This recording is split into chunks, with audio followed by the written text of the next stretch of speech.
재범인 그는 횡령 혐의를 받고 있습니다.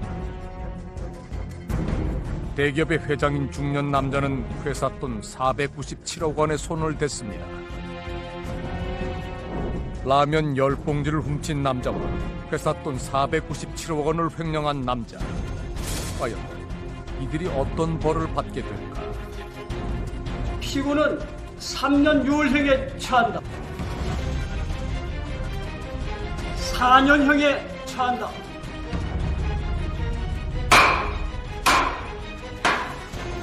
이것으로 끝난 걸까? 정의는 법정 안에만 있을까? 우리가 알아야 할 그 얘기. 죄를 지은 이에게 정당한 벌을 주는 그 정의의 얘기는 사실 지금부터가 시작입니다.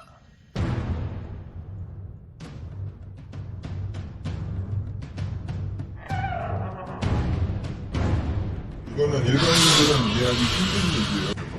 일반 세계하고 완전히 틀린 거죠.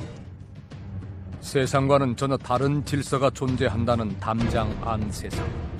그 안으로 들어선 라면을 훔친 남자와 497억 원을 횡령한 남자에겐 각각 다른 이름이 따라 붙습니다. 개털들은 이제 말 그대로 개털들은 아무것도 없는 사람은 개털이라고 그러잖아요. 돈이 있는 사람이 범털이 되는 거예요. 성폭행자가 됐든 누가 됐든 그 사람이 다 범털이거든요. 개털과 범털, 서로 다른 이름만큼이나 그들에겐 전혀 다른 미래가 펼쳐집니다. 배우를 해서 나눠서 방부터 배방 문제가 문제겠지. 한 사람당 3.3제곱미터 남짓한 공간만이 허용되는 다인실은 개털로 불리는 라면을 훔친 남자의 차지가 됩니다. 일명 수백억 원을 횡령한 범털로 불리는 남자는 1인실인 독거실에, 그의 회장실에 비하면 초라하지만 이곳에선 최상의 공간입니다. 차이는 그뿐만이 아닙니다. 순환 번호에 방번호가 적혀있는 명찰을 차요. 일반 자식들은 도장 밑에 찍어서 대충 만든 걸 주라고 하는데 그 사람들한테는 고무를 집어넣어서 빳빳하게 돼 있는 명찰이 있어요. 라면을 훔친 남자에 비하면 많은 배려를 받은 독거실의 주인. 그런데 모두가 부러워하는 그 방을 정작 남자는 오래도록 비워두곤 했습니다. 아침이면 자주 방을 나서서 교도관을 따라 어디론가 갔다는 남자. 하루 내내 보이지 않던 그는 오후 5시, 그러니까 교도소 점검 시간이 돼야 방으로 되돌아오곤 했습니다. 갇혀있는 신세지만 그렇다고 늘 갇혀있는 처지만은 아니었던 남자. 그가 머물던 곳은 바로 의정부 교도소였습니다. 이 시간에 고생이 많습니다. 홈토라인 설치가 됐습니다. 담장 안에서 범털이라 불리던 남자.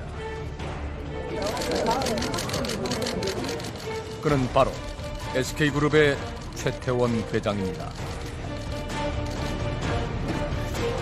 광복 70주년을 맞아 이루어진 대통령 특별 사면으로 담장 밖으로 나온 최태원 회장. 저희 최태원 회장께서 기자님들과 국민여러분께 인사를 드리겠습니다. 담장을 나서자마자 제일 먼저 세상을 향해 정중히 고개를 숙입니다.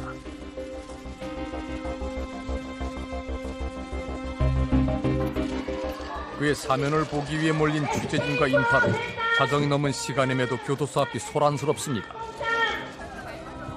잠시 뒤 조심스럽게 입을 여는 최 회장. 네, 먼저 국민 여러분께 심려 끼쳐드려서 대단히 송구합니다. 앞으로 국가 경제 발전과 사회 발전에 최선의 노력을 다하도록 하겠습니다. 4년형을 선고받았지만 2년 7개월 만에 자유의 몸이 된 최 회장. 그런 담장 안에서도 특별한 존재였습니다. 최 회장이 오랜 외출 끝에 집으로 돌아가는 그 시간. 아직 집으로 가지 못한 한 사람이 있습니다. 라면을 훔친 남자입니다. 뉴스를 보며 그는 어떤 생각을 했을까? 정부는 2015년 8월 14일자로 서민 생계형 형사범 및 또한 최태원 SK그룹 회장 등 경제인 14명을 기준에 따라 엄정히 선정하여 남은형의 집행을 면제하거나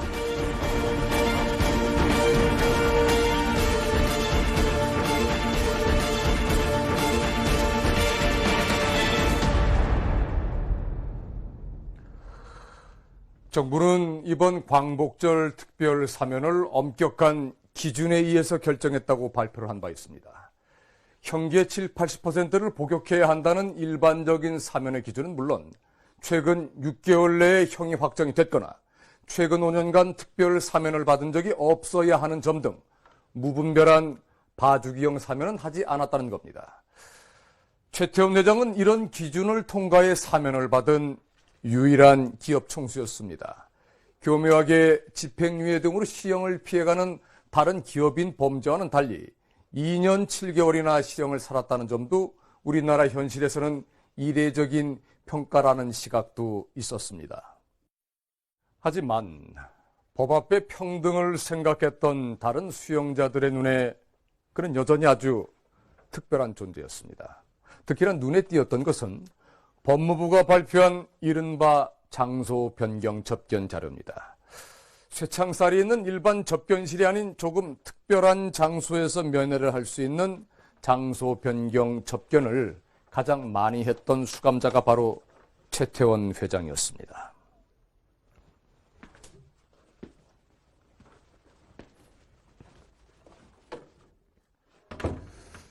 실제와 가깝게 재현된 이 세트는 그것이 알고 싶다의 1000회의 무대이기도 합니다.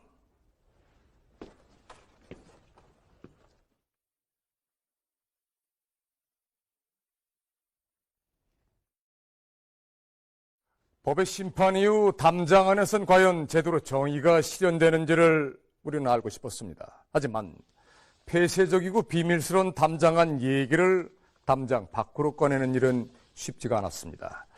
지난 7월부터 2달간 취재를 통해 만난 수많은 제보자들, 과거 수용 경험이 있는 그들의 도움으로 이 무대가 완성이 된 겁니다.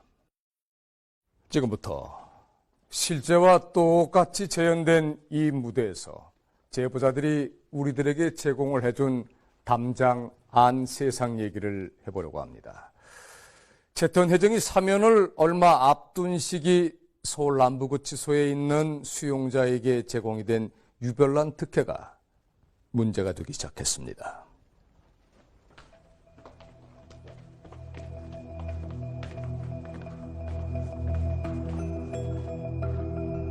지난해 12월 서울 남부구치소 여사동 다인실로 한 여성이 들어섭니다.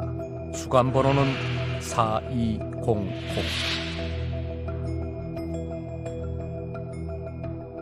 그녀의 가슴께엔 상자 하나가 안겨 있었는데 그 안엔 여느 수용자와 다르지 않은 물건들이 담겨져 있었습니다. 두 아이의 엄마인 4200은 초범이었습니다. 구치소 생활이 처음인 그녀에게 먼저 살갑게 손을 내밀어준 이는 같은 방 수용자들이었습니다. 어느새 사람들과 부쩍 가까워진 4200. 그녀는 사람들과 함께 고추장에 밥을 비벼 먹은 일을 반성문에 적기도 했습니다. 고추장에 이것저것 한정된 재료를 넣어 섞어 먹으니 마파람에 개눈 감추듯 넘어갈 맛이라 제가 할 수 있는 모든 최고의 찬사는 다 나왔던 것 같습니다. 수감번호 4200. 그녀는 이른바 땅콩 배양으로 재벌 갑질 논란을 일으켰던 대한항공 전 부사장 조연아 씨입니다. 연말에 구치소로 들어오느라 화장품을 쉽게 구하지 못했다던 조연아 전 부사장. 그녀는 같은 방 수용자들의 배려 속에서 지난날의 잘못을 깊게 뉘우치게 됐다고 반성문에 썼습니다.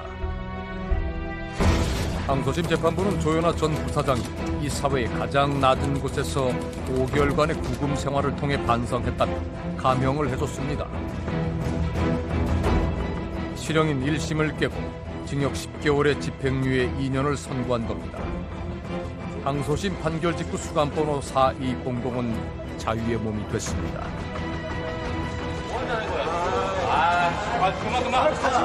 하지 말라고! 5개월의 구금 생활을 마치고 떠나는 조연아 전 부사장. 그녀는 주로 독거실을 사용하는 재벌들과 달리 혼거실에서 지냈습니다. 담장 안에서 그녀가 낮은 자세로 진심 어린 반성을 했다면 감형을 해준 재판부의 판단이 크게 이상한 것만은 아닙니다.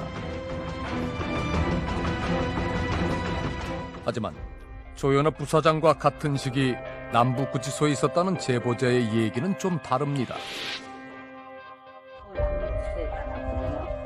여사가 따로 있고 나는 남자 구치소에 있었으니까 교도관들이 주고받는 얘기 실정들이요. 들어가서 하루 종일 시간 보내고 오후 5시에 마지막 점검을 하니까 그때는 이제 다시 방으로 들어오는 거죠. 교도관들의 입을 통해 전해졌다는 얘기. 5개월간의 구금 생활 중 그녀가 대부분의 시간을 보낸 곳은 따로 있었다는 겁니다. 거의 매일 아침 조현아 전 부사장은 방을 떠나 오후 5시까지 돌아오지 않았다고 합니다. 수감번호 4200의 긴 외출. 그 현장을 지켜본 이가 있습니다. 여자 구금자 접견하기 위한 곳은 2군데밖에 없습니다. 그런데 한 곳에서 한 피의자가 거의 독점적으로 계속 변호사를 바꿔가면서 접견을 해버리면은 어떻게 되겠어요? 다른 변호사님들은 하나만 가지고 계속 해야 되는 거예요. 조현아 씨 같은 경우에는 여기에서 내내 있는 거죠. 방을 비운 내내 조현아 전 부사장이 머문 곳은 변호사 접견실이었습니다. 변호사 접견은 헌법에서 보장하고 있는 수용자의 권리입니다. 재판을 준비하기 위한 만남이라 시간 제한도 따로 없습니다. 하지만 변호사가 본 바에 따르면 조 전 부사장은 사건 기록도 없이 작은 쪽지 하나만을 사이에 둔 채 오랜 시간 변호사와 앉아 있었다고 합니다. 법무부는 조현아 전 부사장이 수감됐던 143일 중 42일간의 기록을 공개했는데 자료에 따르면 그녀는 42일간 변호사를 전부 81번 만났습니다. 하루 2번 꼴입니다. 변호사 접견 제도를 남용했다는 논란이 한창 던 그때 조현아 전 대한항공 부사장에게 특히 구치소에서 편의를 받기 위해 브로커에게 대가를 준 의원을 압수수색했습니다. 수감된 기간 동안 외부의 대학병원 의료진이 2차례 남부구치소를 방문해 조 전 부사장을 진료한 게 문제였습니다.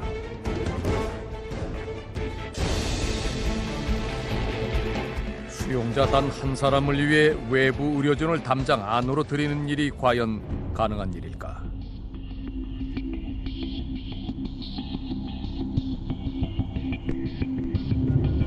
이번에 조현아 씨 사건 때문에 좀 취재하러 왔는데 만나뵐 수 있을까요? 지금 조현아 관련해서는 특별히 코멘트할 게 없다고 하시거든요. 논란의 무대인 서울 남부구치소는 취재를 거부한 채 입을 굳게 닫았습니다. 다른 교정시설에서도 이런 일이 있는지 궁금합니다. 외부 의사들이 들어오셔서 진료를 봐주신 적이 있나요? 지금 보면 우리 업무 협조돼가지고요. 이거 보면은 정신과 등등 해가지고 초빙 의사들 왜냐면은 의무 관이 100% 이렇게 다 완비가 안 돼 있습니다. 그래서 필요한 거는 외부에서 의사가 들어와가지고 진료를 해주고 계세요. 법무부는 인터뷰는 거부한 채 서면으로 답변을 보내왔습니다. 변호인은 피고인과 구금된 수용자에게 의사로 하여금 진료하게 할 수 있다며 그 근거인 법률도 함께 알려왔습니다. 또한 이는 조현아 전 부사장만의 특혜가 아니란 점도 밝혀왔습니다. 통상 있는 일이라는 법무부의 답변. 하지만 그곳 사정을 잘 아는 사람들의 얘기는 다릅니다. 제가 그동안에 그 안에 있는 동안 일반인 의료진이 들어왔다는 얘기는 한 번도 못 들어봤거든요. 되게 이례적인 일이에요. 이례적인 일은 없었겠죠.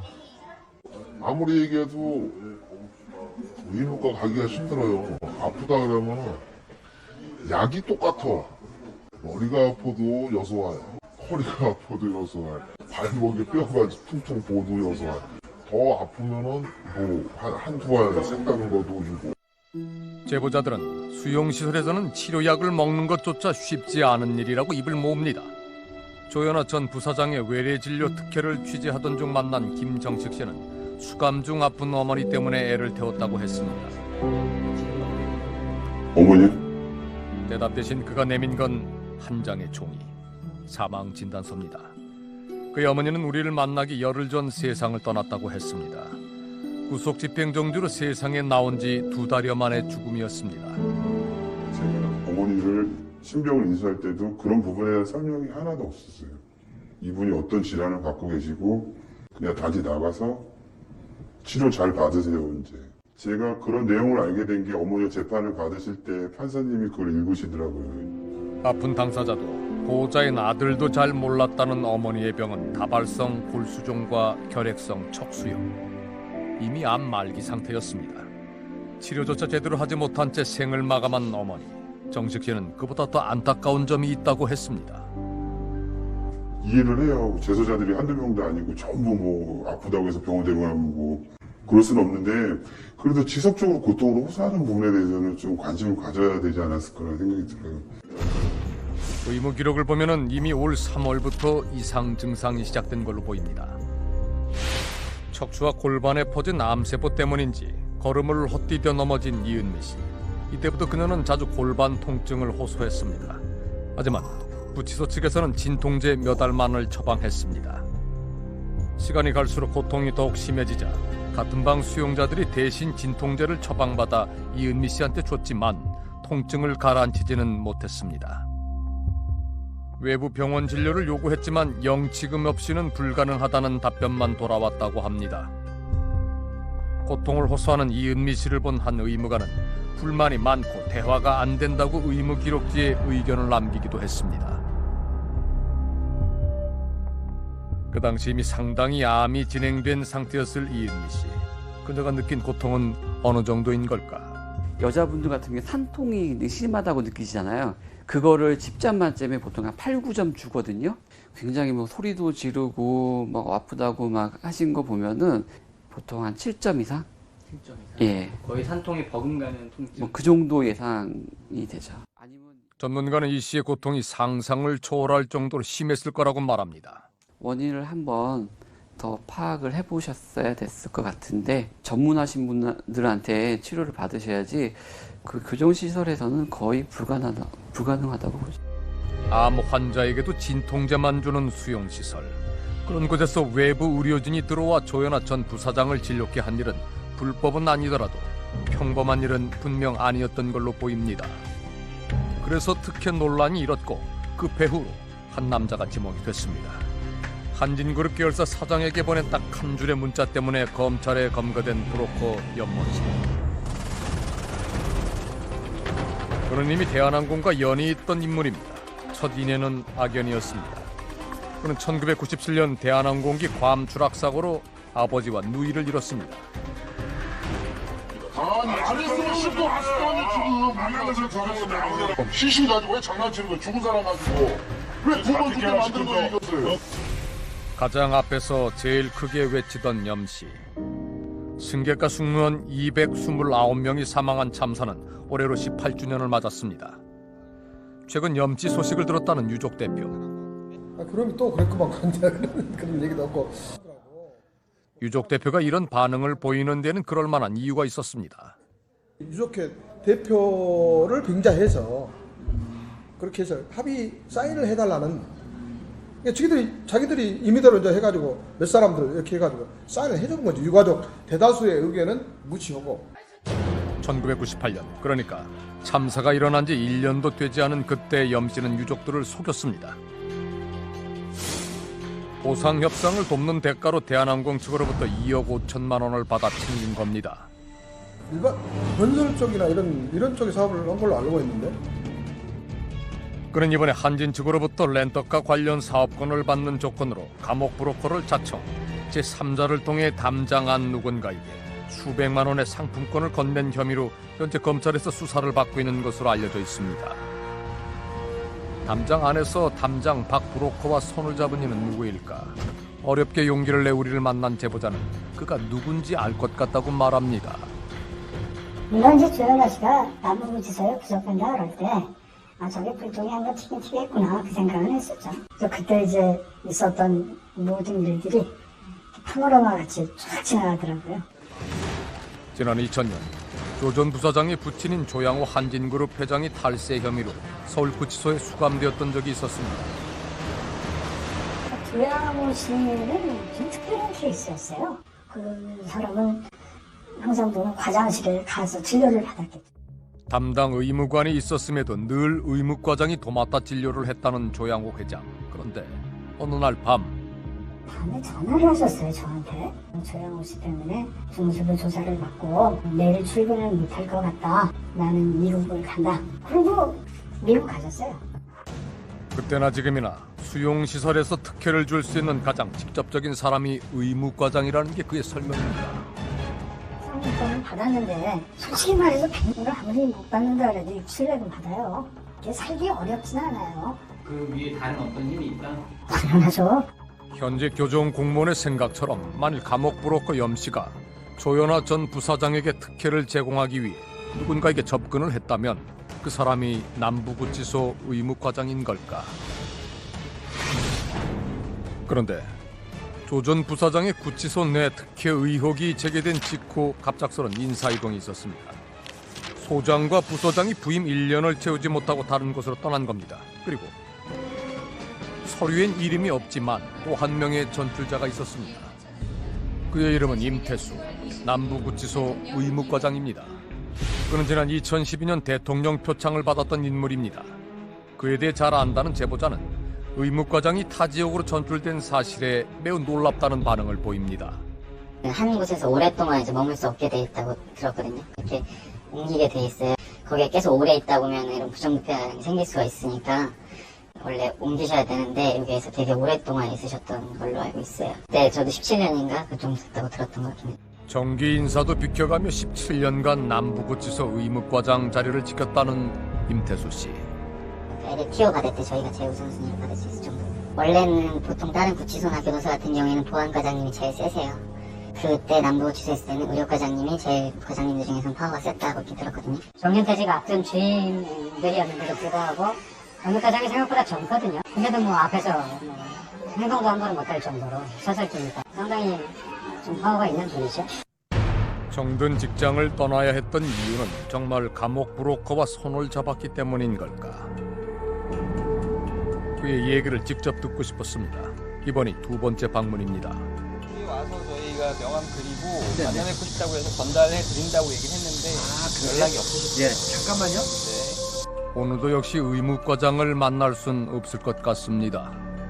실판에 언론 취재 통제 적혀 있네요. 예? 언론 취재 통제라고 적혀 있네요. 실판에. 어디요? 외부 정문 수사한테. 그냥 저희들 뭐 저기 하는 거지 뭐. 취재식이 교정기관에 뿌려진 공문. 우리는 제대로 된 설명을 듣고 싶었을 뿐입니다. 하지만 그들은 더욱 자신들의 담장을 높여갔습니다. 정상적인 방법으로 도무지 그 담장을 넘을 수가 없어 보입니다. 담장 안에서 벌어진 특혜. 그것은 어떤 모습일까? 답답한 우리에게 한 제보자가 방법을 알려줍니다.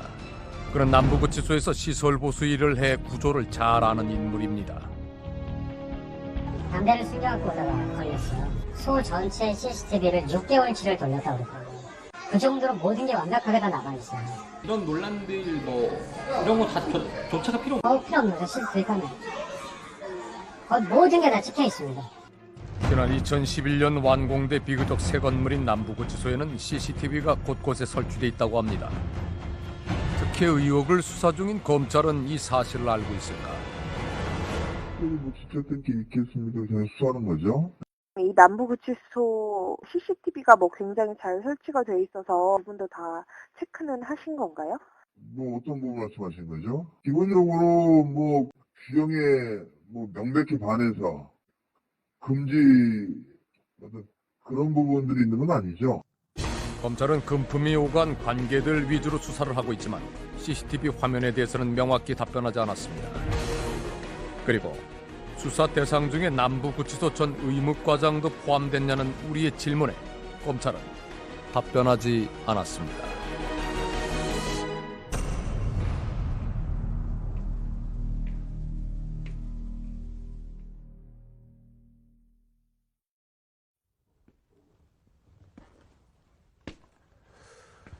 조현아 전 부사장은 구치소 내 의료진이 아닌 외부 의료진을 담장 안으로 불러 두 차례 치료를 받았습니다. 따져보면 꼭 불법이라고는 할 수 없지만 그렇다고 일반적인 일도 아니었습니다. 특히 감옥 브로커를 통해 로비를 벌인 정황은 엄연한 불법적 행위기에 꼼꼼한 수사가 필요해 보입니다. 조 전 부사장에게 특혜를 제공한 담장 안 인물로 지목이 된 남부구치소 전 의무과장은 무려 17년 동안이나 이 자리를 지켰습니다. 이례적인 일이라 더욱 눈길이 가는 대목입니다. 그를 아는 제보자들은 한결같이 의무과장이야말로 남북구치소 내에 살아있는 권력이었다고 입을 모읍니다. 남북구치소의 권력자. 의무과장은 어떤 식으로 특정 수용자에게 특혜를 준 걸까요? 제보자들의 기억과 증언을 바탕으로 그의 과거를 되짚어봐야겠습니다. 어쩌면 그의 얘기는 영원히 그들만의 비밀로 담장 안에 남겨졌을지도 모릅니다. 하지만 사실 그 담장 안엔 그들만이 있었던 게 아닙니다. 기결수가 돼도 거기에서 이제 일을 하게 되잖아요. 출력을 나가게 되잖아요. 제가 맨 처음 배정받은 곳이 의료 일명 소지, 그러니까 사동 도우미로 병동에 배정됐던 제보자. 그런데 병동 소지를 시작하고 얼마 뒤 제보자에겐 참으로 궁금한 얘기가 생겼다고 합니다. 순찰을 같이 이제 교도관 한 분이랑 같이 이제 돌아요. 이렇게 지나가요. 지나가는데 이쪽을 웬만하면 쳐다보지 말라고. 쳐다도 보지 마라. 이쪽을 웬만하면 쳐다보지 마라. 함부로 쳐다보는 일조차 금지됐던 방. 7방 제 끝에 방을 저 안 보였어요. 지나가고 이렇게 지나갈 때도 볼 때. 남부구치소 병동 2층 7번 방. 교도관들의 유별난 배려와 의무과장의 지극한 돌봄이 있었다는 그 방. 7번 방의 수용자가 궁금해집니다. 다른 방에서 이렇게 부르잖아요. 그리고 막 이렇게 벨 눌러도 교도관님도 바로바로 대답 안 하고 막 이렇게 막 귀찮아하고. 여기 같은 요즘 7방 같은 경우에는 벨 소리 울리면 그냥 바로 딱 받으면 아 요즘 7방에서 벨 때렸나 봐. 호출이라도 있으면은 의무과장이 지체 없이 달려갔던 그 방. 알고 보니 7번 방의 수용자, 꽤 유명한 인물이었습니다. 알만한 대기업의 회장, 그런 수천억대 피해를 회사에 입힌 혐의로 구속 재판 중인 상태였습니다. 구치소에 온 지 얼마 안 돼 병동으로 옮긴 7번 방의 회장님에게는 전담 소지도 따로 있었습니다. 층마다 2명씩 두는 소지 중 1명을 구치소 측 배려로 독차지한 회장님은 거의 매일 아침 휠체어를 타고 방을 나갔다가 저녁이 돼야 돌아오곤 했다는 겁니다. 회장님이 돌아오는 그 시각이면은 의무과장실로 의료함이 배달되곤 했다고 제보자는 말합니다. 의료함 통 같은 거 있잖아요. 딱 열면 이렇게 층층층 이렇게 돼 있는 의료함 통 같은 거. 그럼 열어보니까 속안에 반찬들, 이런 음식들이 들어있더라고요. 밥이랑 국이랑 반찬이랑 짝팅이 돼가지고 여기가 계장님이 계신데 계장님이 이제 열고 그 음식이 뭐 괜찮은 건지 한번 조금씩 드셔보시고 검열하고 바로 이제 갖고 올라가서 계장님 드실 수 있게 돈가스 먹는 것 같아요. 임태수 의무과장의 묵인 속에 의료함으로 위장한 외부 음식이 거의 매일 저녁 7번 방 회장님에게 전해졌다는 게 우리를 만난 제보자의 증언입니다. 그의 말은 사실일까? 아니, 그의 말이 사실이라도 회장님이 받은 배려가 그렇게 굉장한 특혜인 걸까? 비교를 위해 옆방의 사정을 한번 봐야겠습니다. 그냥 반찬 3개, 밥국 이렇게 넣어줘. 밥이 쌀도 되게 오래된 썩은 그러니까 묵힌 전분이 같은 거 있잖아요. 그런 밥이 유명하니까. 내가 아직도 기억나는데 369g이 하루 종량이에요. 369g. 3g 정도네요. 그렇죠. 아, 외부 사식을 구치소에는 사 먹을 수 있다며요? 그러니까 그런 사식 말고요. 그러니까 예를 들어서 훈제나 뭐나 이렇게 우리가 사서 먹는 그런 사식이 있는데 그런 사식이 아니라 그냥 외부에서 자체로 그냥 밥이랑 국이랑 반찬이랑 짝팅이 돼가지고.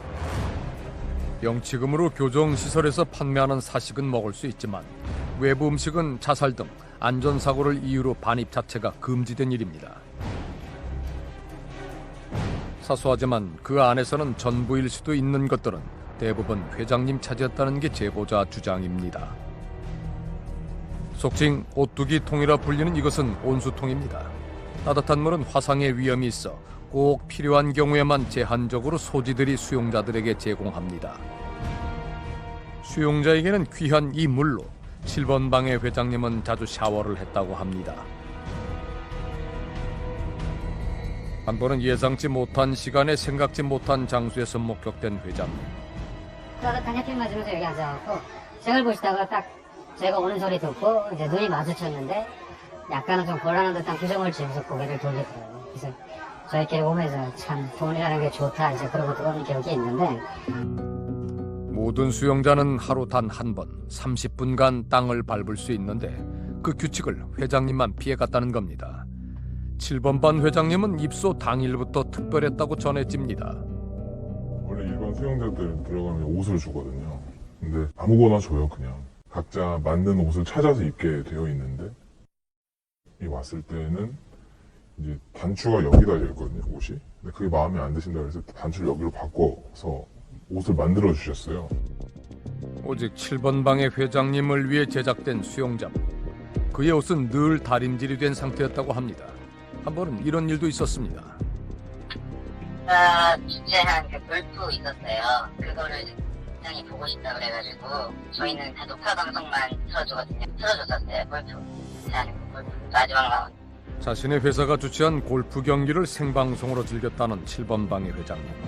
그의 고충 해결사는 의무과장 임태수 씨였다고 합니다. 여기 다 이제 들어가라고, 나오지 말고 여기 있으라고 하고서 어떤 외부에서 들어오신 분이랑 과장님이랑 우리 과장님이랑 여기 셋이 이제 얘기하시는 말씀 내용이 이제 어떻게 하면은 이제 병으로 해서 뭐 나갈 수 있는 방법이나 뭐 이런 것들이 있을까. 우리를 만난 총 3명의 소지. 수용시설 곳곳을 돌아다니며 가장 많은 것을 보고 들은 그들은 하나같이 의무과장이 특혜를 줄 수 있는 직접적인 사람이라고 주장하고 있습니다. 의무과장의 막강한 권한에 대해서는 현재 교종 공무원 역시 일정 부분 인정하는 얘기입니다. 구체적으로 어떤 걸 해주실 수 있게 이렇게? 일단 병동에 넣어주는 거죠. 병동. 일반 사동에서 병동으로 이동시켜주고 외진 내보내주고 홍두풍 정리를 한다거나 거기에 베이스를 마련해 줄 수는 있죠. 우린 7번 방의 회장님 측에게 구치소내 특혜 의혹에 대해 물었습니다. 사식 부분은 제보자의 악의적 주장이며 산책 역시 우울증 치료를 위해 의사가 권유한 일로 안전상 다른 수용자들이 없는 시간을 이용했다고 합니다. 수용자 복은 갑작스런 체중 증가로 제작해 입은 것뿐이라고 했습니다. 법무부에게도 물었지만은 그에 대해 아는 게 없다는 답변이 돌아왔습니다.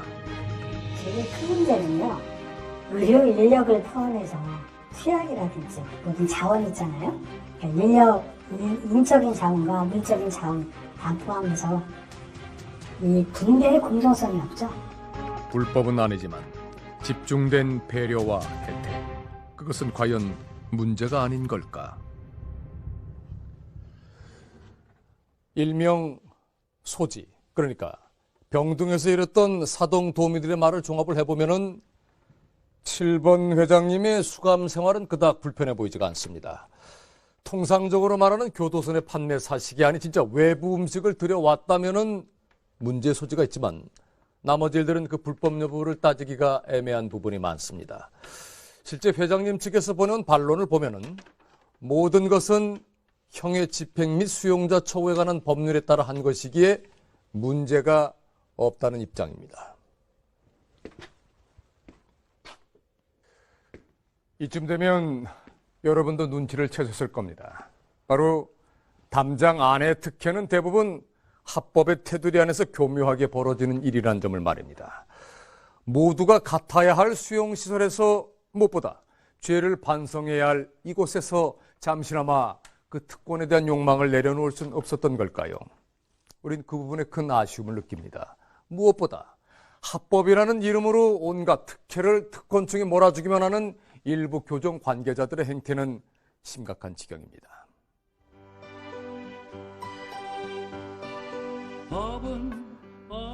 매일같이 교도소에 울려 퍼지는 이 노래가 공허한 이유 역시 아마도 그 때문일 겁니다. 법은 어렵지 않아요. 법은 불편하지도 않아요. 법은 우리를 도와주어요. 법은 우리를 지켜주어요. 하루 3번 수용시설 안에서 울려 퍼지는 이 노래의 제목은 지킬수록 기분 좋은 기본입니다. 진절이 치는 노래가 있죠. 대부분 고웃음을 칩니다. 법은 어렵지 않아요. 법은 불편하지도 않아요. 그 노래가 나오면 사람들이 거기에서 법이란 단어를 빼고 돈이라고 해서 불러요.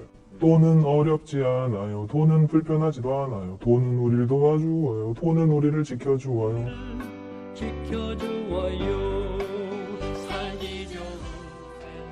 법 위에 돈이 있다는 수용자들의 씁쓸한 합창. 그것은 그 안에서 보고 들은 것 때문입니다. 오전에 운동하다가 변호사가 오면은 뭐 서류 도장쪽으로 뭐 나간다는 이제 변호사 접견을 나갑니다. 변호사 접견을 나가면은 거기서 오후 5시까지 있다가 들어오는 거죠. 방을 비운 최 회장은 변호사를 만나고 있었습니다. 여러 명의 변호사를 만나느라 줄곧 접견실에 있곤 했다는 최 회장. 지난해 법무부가 밝힌 최 회장의 접견 횟수는 1년 5개월간 1778회에 달합니다. 사건에 대한 법률적 조언보다는 수감 중인 돈 많은 의뢰인들의 접견을 위해 일하는 변호사들을 일컫는 이른바 집사 변호사가 있어 가능한 일이었습니다. 뉴욕 정치인이나 재계 이런 분들뿐만 아니라 돈 많고 이런 분들은 또 이용할 수 있는 이제 그런 행태가 되지 않았나. 굶주린 사자보다 배고픈 변호사가 더 무섭다. 집사 변호사. 그들은 어떤 식으로 담장 안에서 특혜를 만드는 걸까? 그 접견실은 접견실이 아니라 범설들의 마실이라고 표현을 하면 맞을 거예요. 마실. 그 면접이 블럭봉이라고 그러거든요. 블럭봉이 있어서 그런 일이 생기는 거겠다. 어떤 여자 변호사가 그 개업해서 일이 없으니까 구치소에 계속 접견을 간대요. 그리고 이런 거 알면 무조건 다 접견 신청하고. 그러니까 자유니까 끌어와서 변호사랑 놀다 가고 얘기하고. 그래서 사건도 엄청 수임했대. 그 여자 변호사. 매일같이 찾아와 수용자에게 금보다 귀한 자유를 준다는 집사 변호사. 사건 변호를 위해 만들어진 좋은 제도가 그들의 검은 거래로 변질된 겁니다. 주도수인가? 서구지에서 모르는 사람이 없어요. 얘기 들어보면은 매일같이 나와 있어요. 변호사 접견실에. 근데 보면 사건 얘기는 아니에요. 똑같은 소리만 들고 댕겨요. 항상. 저는 면접을 하는데 시간을 자르는 경우를 못 봤어요. 옆에서 그거 계속 보시는 거예요. 사람 끌고 나갔어요. 그러니까 뒤에 막 지하선 같은 사람들이 엄청 많더라고요. 이경백 강남 이후 밤의 황제라고 명동 사치형 최씨 백발인 아저씨 있어요. 법무부가 밝힌 2013년과 2014년의 변호사 접견 횟수 통계를 보면 소문대로 1000억대 사기 혐의로 구속된 제2유 주수도 회장이 가장 많습니다. 그런데 SK 최태원 회장 접견 횟수도 상위에 올라 있습니다. 우린 집사 변호사의 현 실태를 직접 알아보기로 했습니다. 사전조사를 통해 출연한 유명 집사 변호사들. 먼저 수용자들 사이에서 인기가 많다는 사무실부터 가봤습니다.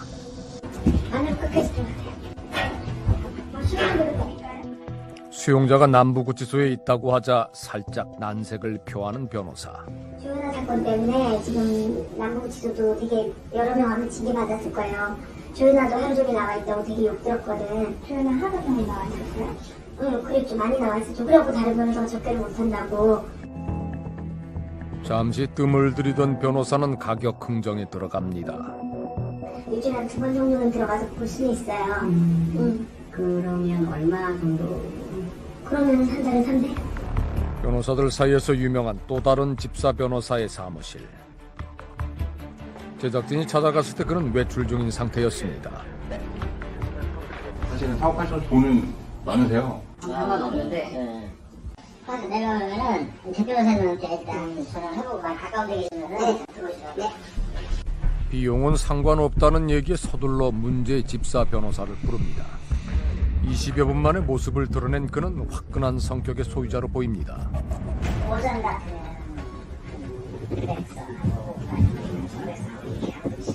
보통 변호사를 책임을 하게 가정을 시켜서 그렇게 원한다면 여성 변호사를 당장 새로 채용해 접견을 내보내겠다고 합니다. 4명, 5명이면 당해서 하루 종일 시달리는 것보다 변호사를 접견자리는 그냥 시원하고 같이 대화하고 하니까 사람들이 원하는 특히 이제 기업체 사장하던 사람들이거든요. 부디 명함을 보여주며 자신의 인맥을 자랑하는 변호사. 내가 하게 되면 법원장이건 법무부 장관이건 검찰총장이건 다 알죠. 내가 이제 해준다는 것은 변호사로서 법에서 정한 대로 합법적인 방법으로 접견을 해주고 무릎 지금 조금 안 좋긴 한데 그런 걸로 해서 변경할 수 있나요? 그런 것도 가능하죠. 돈만 있으면 합법적으로 뭐든 가능하다는 그의 말이 그저 허풍만으로 들리지 않습니다. 현실이 그러하기 때문입니다. 제보자들은 교정시설 내 최고의 특혜는 사실 교정 공무원을 통해서 이루어지고 있다고 말합니다. 정확하게. 일반 수용자 사실 신청 못해요. 그게 교정본부에서 받아들이려면 과장급 이상의 승인이 나야 하거든요. 아무리 범털이 영치금이 있어도 할 수 없는 거예요, 그건. 그 명칭처럼 다양한 장소에서 면회가 가능한 장소 변경 접견은 아무나 할 수 있는 게 아니라고 했습니다. 교화 목적은 그들이 판단하는 거니까. 그들이 판단했을 때 교화 목적이라고 하면 하루에 한 번씩은 나갈 수 있는 거죠. 과장 이상 교정 공무원들이 교화 목적을 이유로 장소 변경 접견을 허락한 이들은 과연 누구일까? 법무부에서 제공된 자료엔 이니셜로 표기돼 있지만 확인 결과 최태원 SK 회장을 선두로 LIG 9번상 부회장과 정치인들이 2013년에는 혜택을 누렸습니다. 다음해인 2014년엔 LIG 기업인들에 이어 원세훈 전 국가정보원장이 많습니다. 교화 목적을 위한 것이라는 장소 변경 접견은 기업인과 정치인들에게 집중돼 있었습니다. 그런 교화 목적사 이렇게 하는데 대기업 지역별 총수가 들어왔다. 그러면 거기에 대해서 진짜 사업상 여러 가지 이게 많을 거 아닙니까? 그냥 접견을 통해가지고 공부에 관한 얘기도 해서 그러니까 빈도가 있잖아요, 좀. 교화의 목적이 아닌 거잖아요. 교화 목적이? 네, 그거는 사업의 목적으로 하시는 거지. 근데 그 교화라는 거는 본인들 애로사항 해소라는 게 있어요, 애로사항 해소. 근데 교화라는 거는 포괄적인 의미로 접근해야지. 형의 집행 및 수용자의 처우에 관한 법률 시행령에 따른 것이라는 장소 변경 접견. 교정 성적이 우수하고 또 건전한 사회 복귀를 배려해줄 대상이 왜 대부분 기업인과 정치인뿐인 걸까? 제도 자체는 전혀 문제가 없는 거거든요, 이게. 그 제도가 필요한 사람들에게 재량을 써서 그 사람들에게 뭔가 도움을 주라고 만들어 놓은 제도들을 한번 이게 거꾸로 오히려 이 사람들에게는 굉장히 엄격하게 적용이 되고 적용이 안 돼도 될 만한 사람들에게 굉장히 관대하게 막 사용되고 있는 거기 때문에 이것도 원래 좋은 데 쓰라고 준 재량을 그런 힘 있는 사람들이나 그런 데다가만 쓰고 있는 거죠.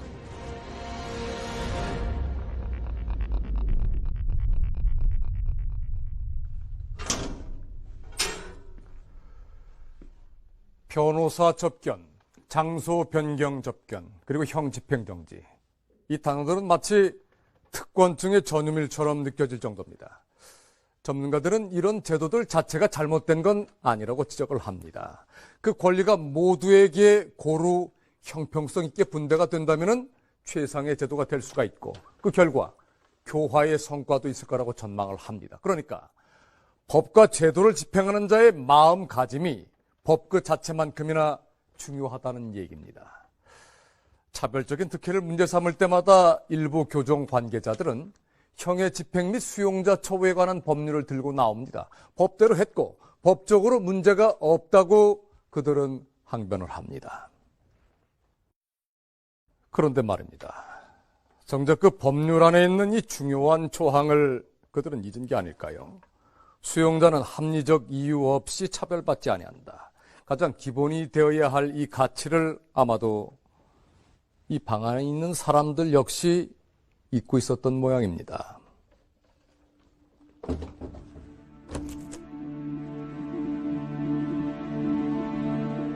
너무너무 많은 도움을 했어요. 그것은 저희가 몰랐죠. 더 이상 저희들이 할 수는 없어요. 왜냐하면 수용자 신분이 아니기 때문에. 왜 나오세요 지금? 아니 그게 아니고 진짜 치료 열심히 해줬어요. 서로의 입장 차이를 좁히지 못한 채 이들의 대화는 끝이 납니다. 의무과장에게 호소하고 분노하던 목소리. 그 주인공인 서정숙 씨는 매일같이 병원 중환자실을 찾고 있습니다. 그곳엔 서정숙 씨를 기다리는 한 남자가 있기 때문입니다. 깡마른 모습의 한 남자.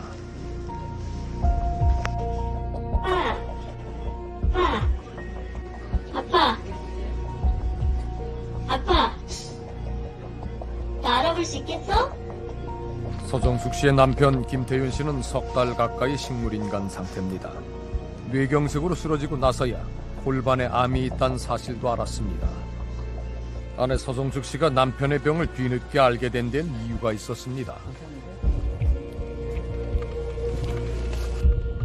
남편 김태윤 씨는 얼마 전까지 의정부 교도소에 있었습니다. 본격적인 얘기를 앞두고 그녀가 한동안 머뭇댑니다. 나쁜 죄를 지었으니까 저도 뭐 어떻게 할 수는 없어요. 제 대가를 받는 건 당연하다고 생각을 해. 남편이지만. 남편의 잘못을 너무도 잘 알기에 억울함을 털어놓는 일조차 미안하다는 서정숙 씨.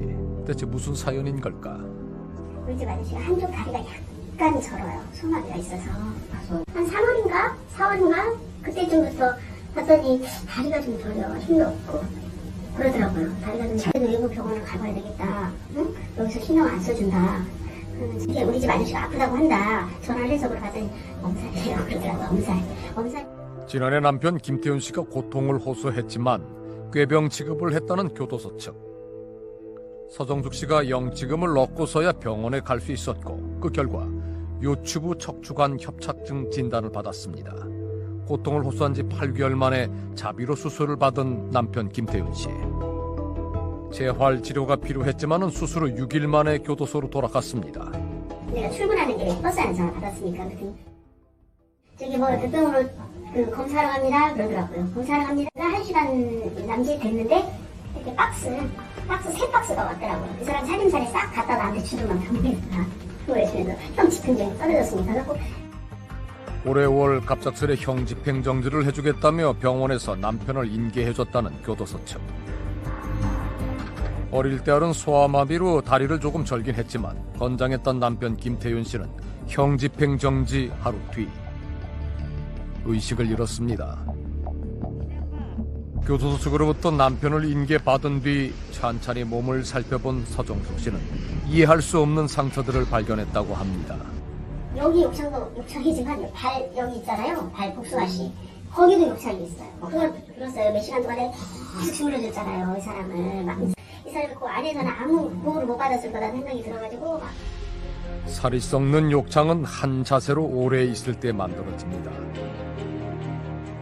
지난해 첫 허리 수술을 받은 뒤 어떻게든 좋아지겠다며 스스로 재활 운동을 했던 남편 김태윤 씨. 하지만 그의 몸 상태는 시간이 갈수록 점점 나빠졌다고 합니다. 배도 급작스럽게 불러와 숨쉬는 것조차 힘들어했다는 겁니다. 수감생활 막바지에는 몸을 전혀 움직일 수 없어 종종 배변 실수를 했고 그 때문에 치욕스럽다는 말을 자주 했다고 아내 서정숙 씨는 말합니다.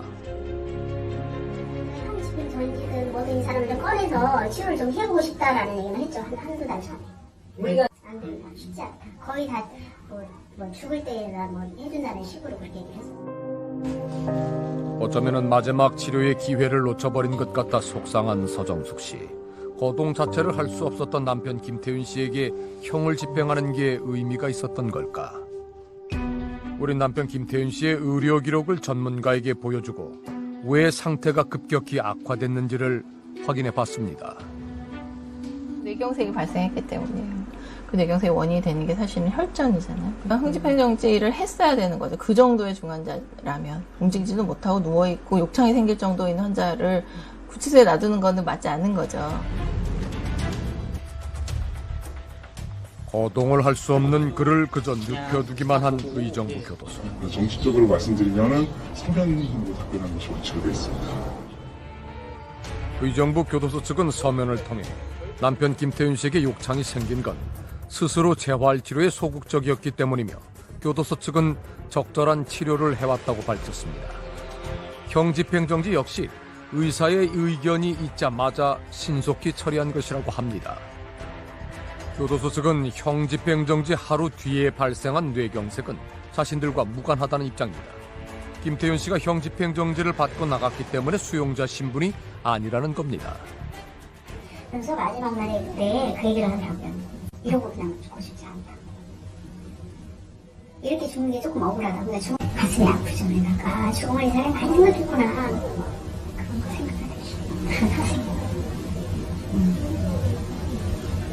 일단 내부 진료를 이제 신청을 하잖아요. 그러면 외부 진료를 거부당한 적이 있다는 사람들이 10명 중에 1명입니다.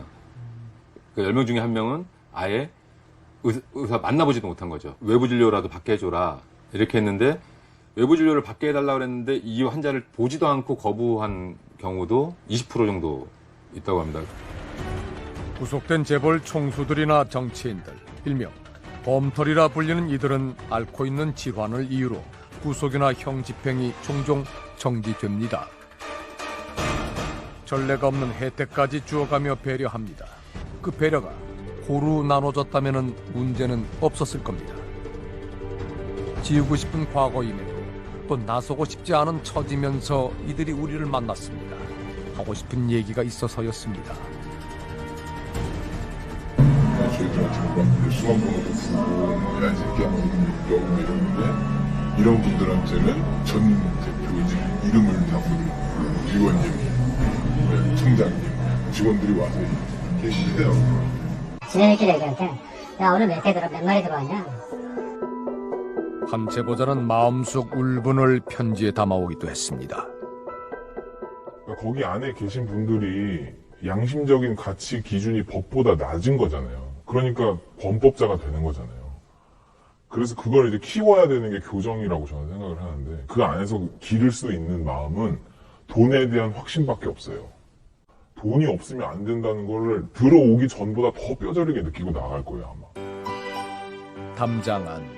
그곳은 가두는 곳이 아니라 바꾸는 곳이어야 합니다. 잘못을 저질렀을 때 품었던 그릇된 생각을 지우고 그 자리에 정의를 채울 수 있는 곳이어야 합니다. 7월부터 시작된 취재가 한창이던 지난 8월, 우리는 8번째 제보자인 그를 만났습니다. 내가 79년도에부터 2010년도까지 이제 교도소를 들락거린 게 한 14년 정도 됐어요. 아무 쓸모없는 말 그대로 인생에 바람처럼 없어지는 인생을 안에 산 거야.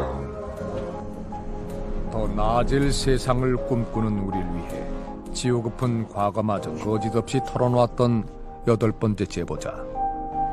전화기가 그렇게 쉽지는 않을 거예요. 그래가지고 이렇게 또 하시려고 하니까 언제나 또 안 변하겠어요? 자꾸 두드리는데 두드리면 할 수 있을게요. 정말 조금이라도 도움이 된다면 좋겠어요. 대부분의 절망 속에서 작은 희망을 품고 그가 우리에게 던진 질문, 그 답을 우리 역시 애타게 찾고 있습니다.